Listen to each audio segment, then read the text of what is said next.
Kalau Nabi Isa terjadi konspirasi hebat, karena setelah Nabi Isa wafat,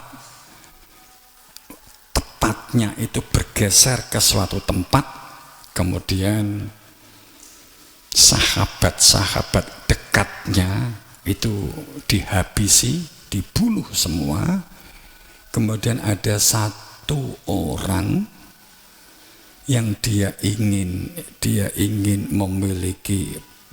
menginginkan sebuah pengakuan dan ingin memiliki massa dan ingin mengendalikan dan menguasai massa, seperti supaya dianggap bahwa dia itu orang dekat dengan Nabi Isa, orang yang tahu persis tentang Nabi Isa, sehingga dia membuat settingan bahwa sebelum sahabatnya Nabi Isa itu dibantai atau dibunuh, didekati sedemikian rupa untuk membuat tulisan-tulisan kebijakan.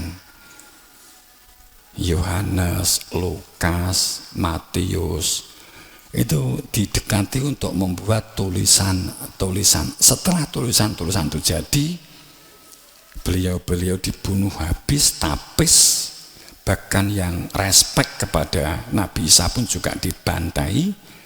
Setelah itu dia bawa bendera, kemudian karena dia telah membaca dari buku yang ditulis oleh sahabat-sahabat Nabi Isa maksudnya, kemudian akhirnya dianggap orang yang paham tentang ajaran Nabi Isa. Akhirnya dia yang ditokohkan, kan begitu. Walaupun ini jika dibuka juga ada unsur rentannya gitu. Kemudian dikatakan bahwa wama mana'a an nursila bil ayati ila an katiba bihal awalun. Bahasa bebasnya begini.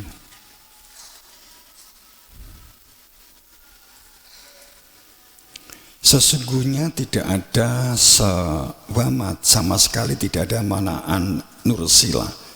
Sama sekali tidak ada yang menghalangi kami. Kalau kita mengatakan kami nursila, itu berarti ada keterlibatan hamba.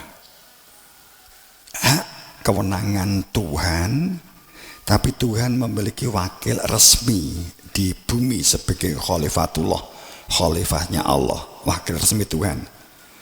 Wakil resmi Tuhan ini mengatakan atas pijakan kebenaran bertuhan dari Tuhan, bahwa sama sekali tidak ada yang menghalangi kami untuk membuka, menunjukkan keberadaan risalah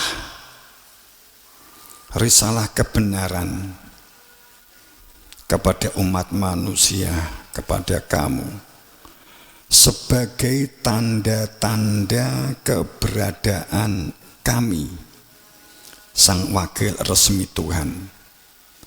Melainkan karena tanda-tanda itu telah didustakan oleh orang-orang pendahulu. Kalau ini umpamanya Nabi Isa, kemudian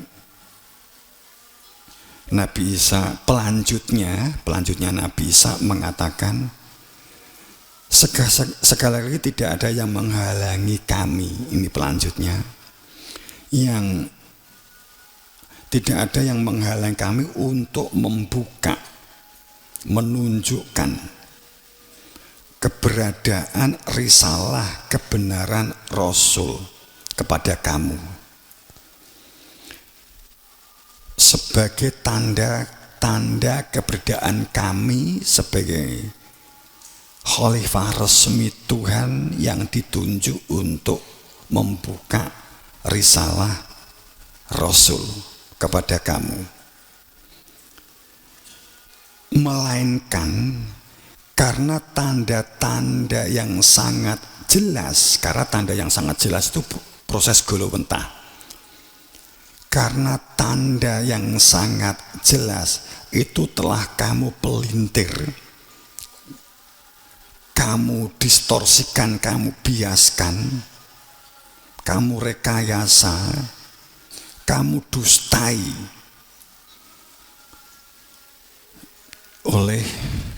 juga oleh sahabat itu. Maka dikatakan oleh pendahulu. Kenapa kok sudah ada tanda bahwa ini pelanjutnya? Kemudian orang-orang fasik, orang-orang kafir, orang-orang munafik itu melihat juga tanda bahwa yang melanjutkan ini, yang ditunjuk oleh Nabi Isa, yang ditunjuk oleh wasilah sebelumnya kepada wasilah yang melanjutkan, itu karena ada proses golowentah, ada proses golowentah. Jadi jauh sebelum Nabi Isa wafat itu sudah diproses atas kehendaknya Allah. Siapa jika aku nanti meninggal, Nabi Isa bilang begitu, yang melanjutkan siapa? Maka orang-orang fasik, orang-orang munafik, orang-orang kafir, mereka ini juga sudah melakukan wama nursilah bil ayati, mereka juga sudah melakukan pengkhianatan kepada gurunya, mengkhianati gurunya dengan menolak pelanjut yang ditunjuk oleh Allah melalui gurunya. Dengan proses golowentah itu, ini sangat lama, golowentah ini sangat lama. Itu yang terjadi habis-habisan, biasanya konspirasi itu dilakukan.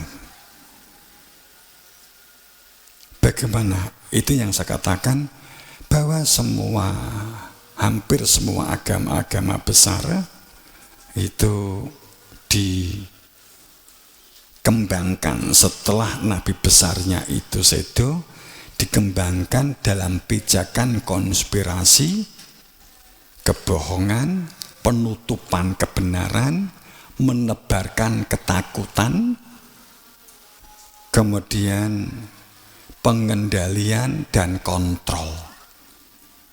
Cara-cara ini dilakukan dengan banyaknya membuat umpamanya buku, banyak membuat konsep-konsep kebijakan, kemudian membuat tentang rumusan-rumusan baik secara individu ataupun secara kolektif.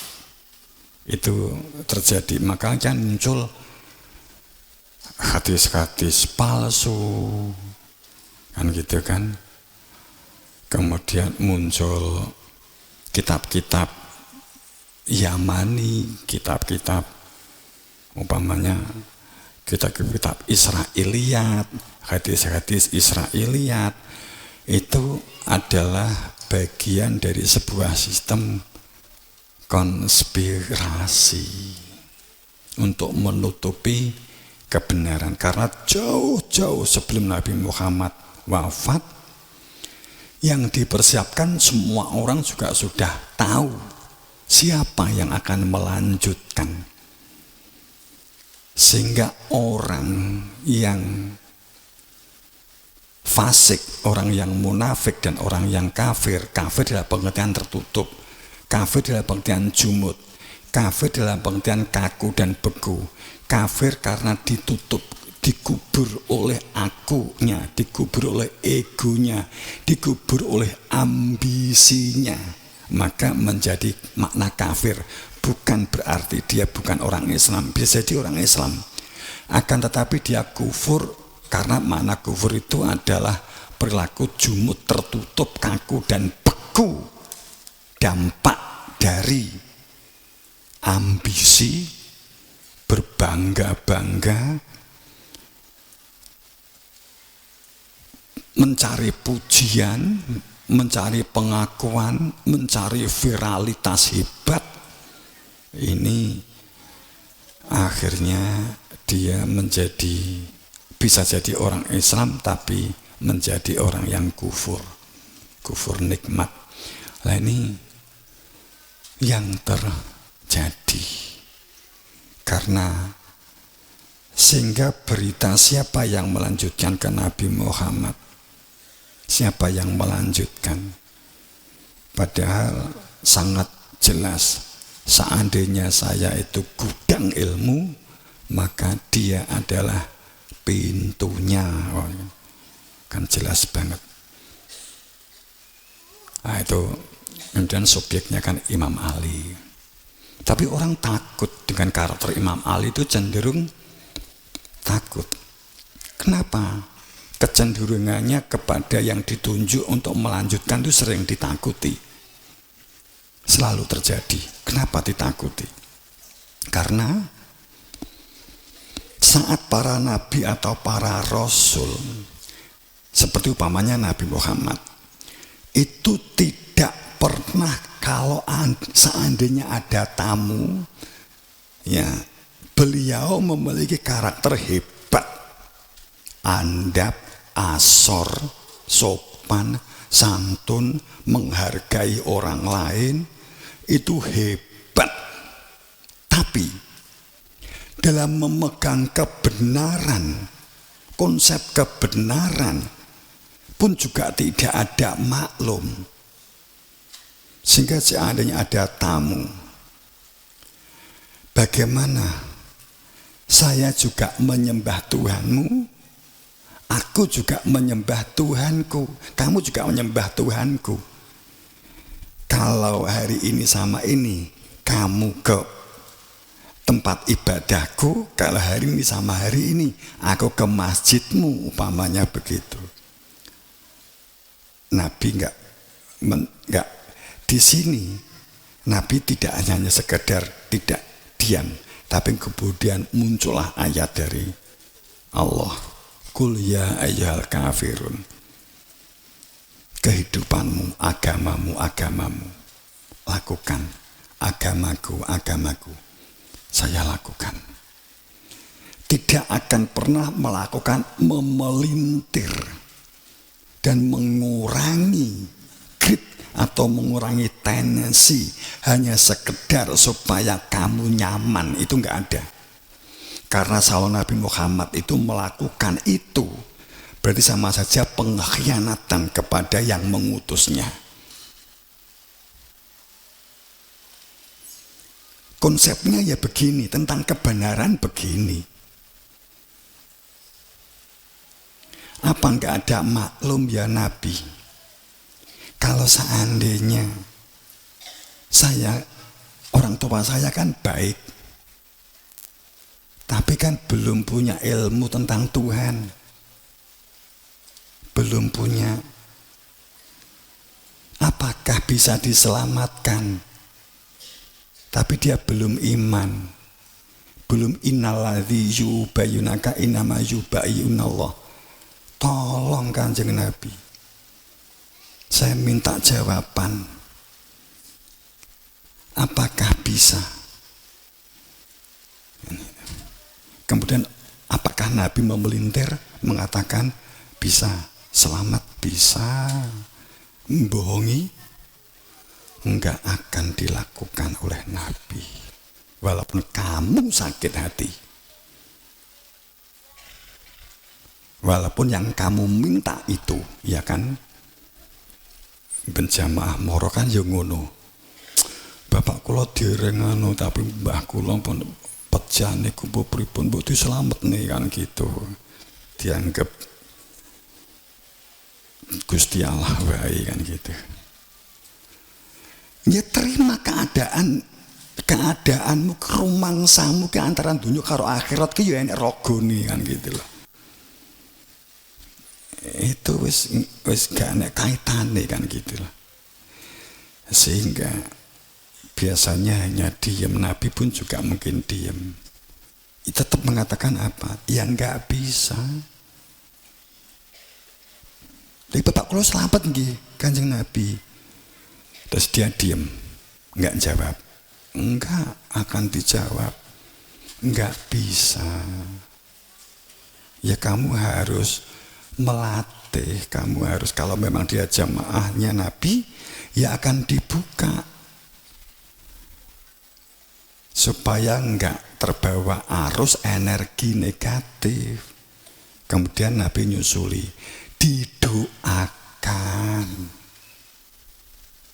Kan begitu.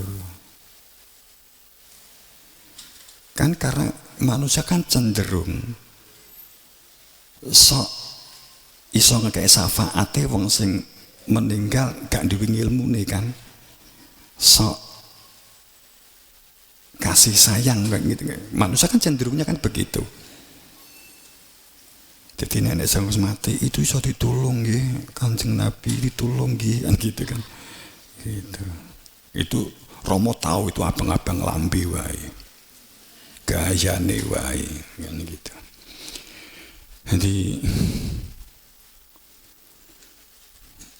pada saat tidak akan memelintir kebenaran hanya sekedar supaya orang itu terhibur.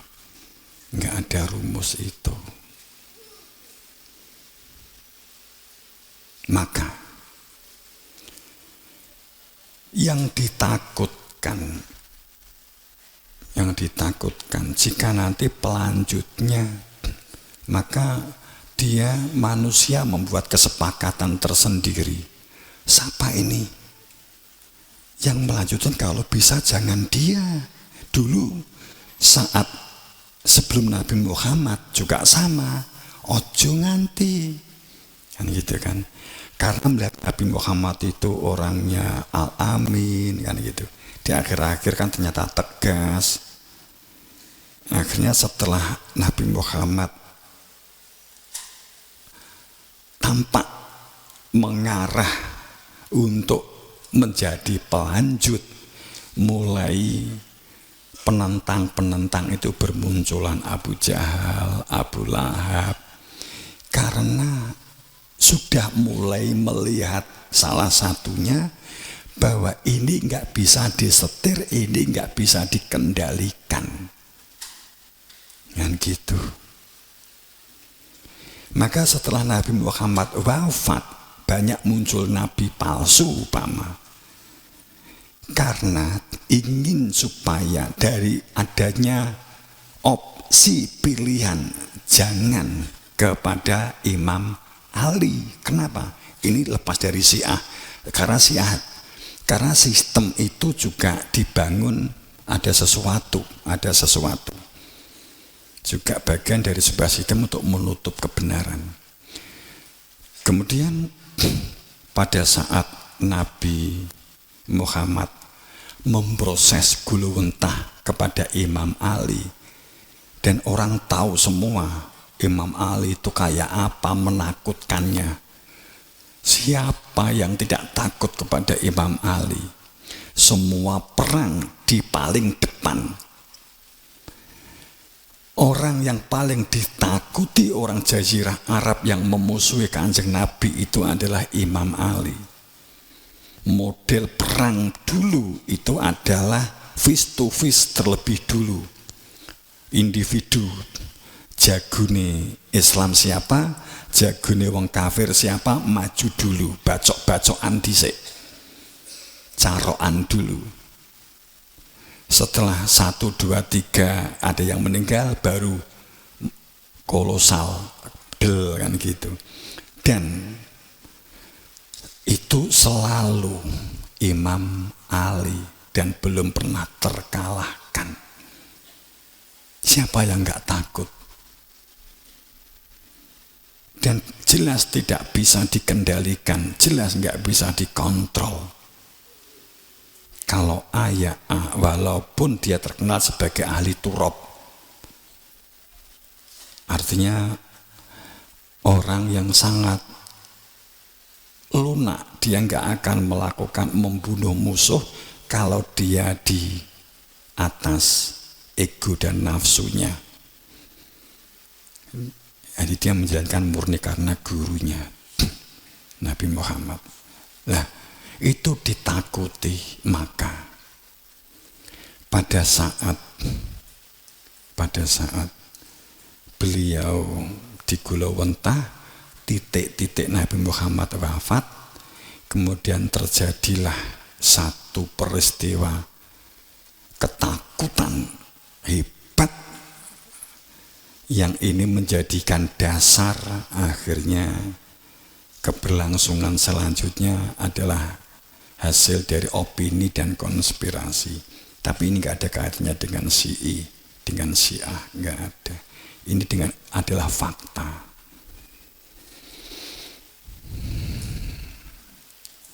Makna khalifah digeser, makna kekuasaan, kan gitu kan.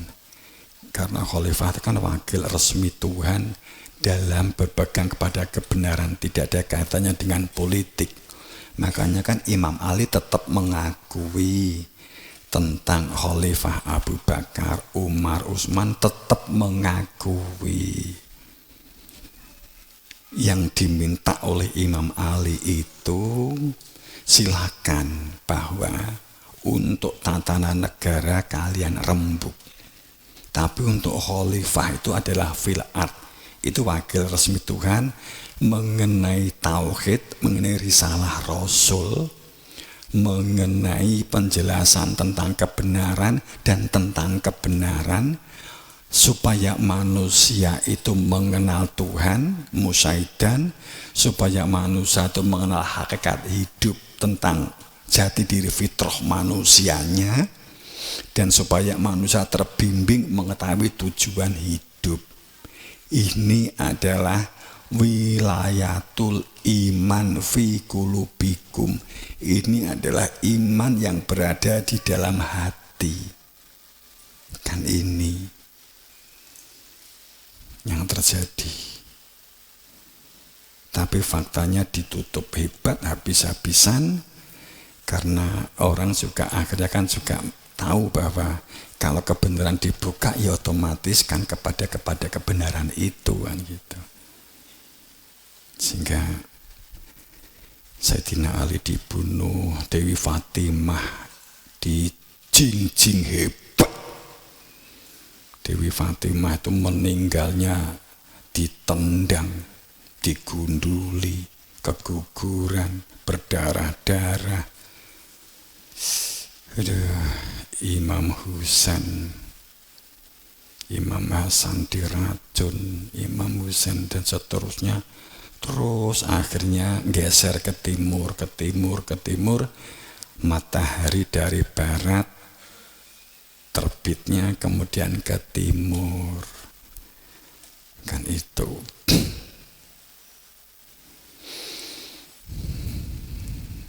Kenapa dikatakan sampai ke Indonesia? Itu karena memang dikejar habis-habisan. Sampai Mojopahit pun masih dikejar. Karena salah satu keturunan dari silsilah itu ada berlindung di bawah kerajaan Mojopahit atau sebagai wasilahnya, kemudian berkamuflase menjadi salah satu patih gitu. Sebelumnya berkamuflase di Malang kan gitu. Nah, itu karena dikejar hebat untuk dibantai, untuk dibunuh kan itu. Nah itu fakta sejarahnya kan ada semua. Tapi kita tidak membangun kebencian, cuman kalau nggak ada yang hak wenang dan sah, ya agama kita nggak akan ada yang menunjukkan keberadaan Tuhan, nggak ada yang menunjukkan keberadaan inti jati diri fitrah manusia, tidak ada keterjaminan apa yang kita lakukan ini benar di mata Tuhan. Semuanya kita dasar pijakannya anggapan dari hasil pendapat ABC dan dari buku. tidak dari kebenaran absolut, kebenaran mutlak. Kan seperti sia-sia hidup kita kalau nggak ada wakil resmi Tuhan. Karena ayatnya laqad manallahu 'alal mu'min idz ba'atsa fihim rasulan alaihim ayati wa yuzakkihim dan seterusnya. Ayatnya kan jelas banget.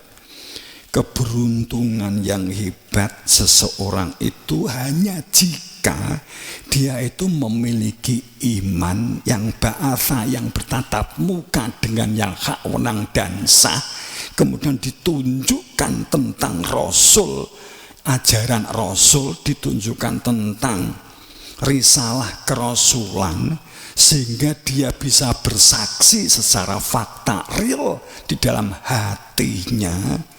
Kemudian wayuzak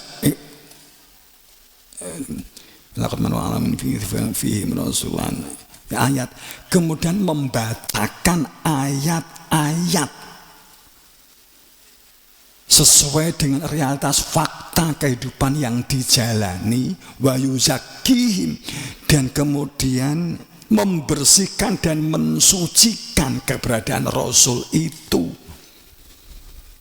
menjaminkan wa yu'alimul kitab, dan sehingga dirinya sebagai kitab untuk dapat membaca kehidupan. 3 hal hilang. Laqad manallahu 'alal mu'min idz ba'atsa fihim rasul. Ayat itu ditutup dengan kalimat jelas kontradiktif hebat. Itu kan ditulis itu. Wa ingkanu min qabl. Wa ingkanu. Kana itu apa? Kanu itu apa? Semua nafasmu yang keluar masuk, semua pikiranmu yang kamu gunakan untuk menggunakan akal dan nalarmu, semua aktivitasmu dalam menjalankan apapun, min qabl, sebelum kamu ketemu itsba'atsa fihim, ketemu yang hak, wenang dan sah yang ada di antara kamu, sehebat apapun kamu adalah dolalim mubin, kamu gelap menggelapkan yang nyata. Kan gitu ayatnya.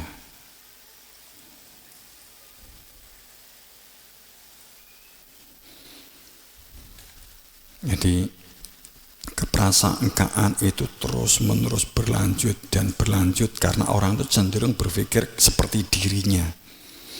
Para nabi dikira karir, dikira jabatan, mencari pengakuan.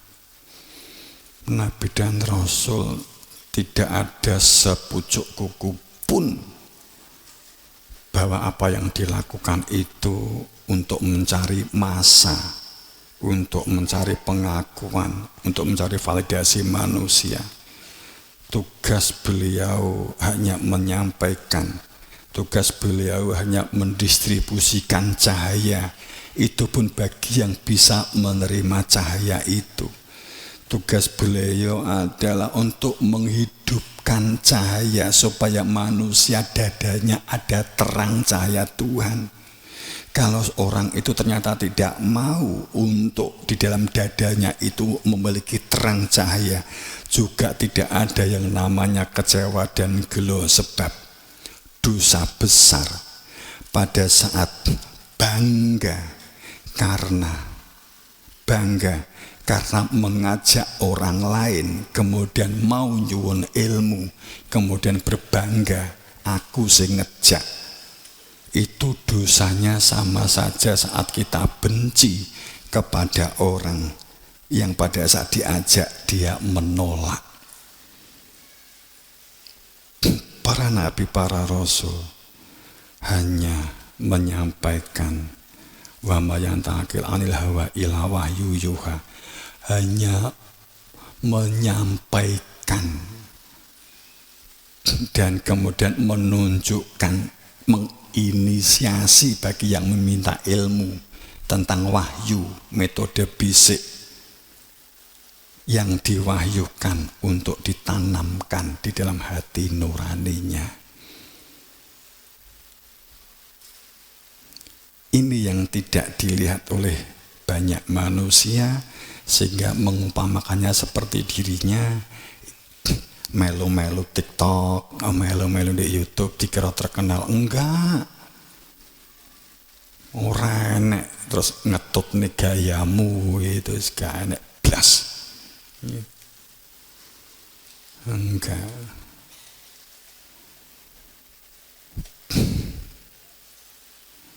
Enggak ada keinginan sepucuk kuku pun untuk supaya terkenal dan mencari nafkah dari YouTube itu enggak. Ora enak. Mula tim niki duwite nggunen tukonen nggih kerupuk kono kan iki.